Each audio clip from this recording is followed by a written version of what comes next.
जी आपको देख के चलने वालों की बर्बादी हो जाए, आपको देख के चलने वालों की बर्बादी हो जाए, आपको हर सरहद पार करने की फूल आजादी हो जाए।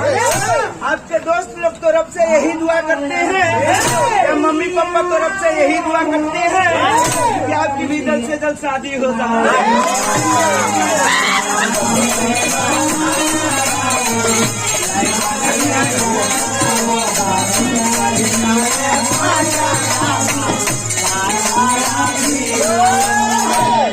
मत पूछिए भाई साहब का हाल कैसा है, मत पूछिए इनका हाल है कैसा है। एक पल गुजरता है एक साल जैसा, इस कदर तड़पते हैं उस बेचारी की बेवफाई में, क्योंकि इनका शरीर बनता जा रहा है कंकाल जैसा।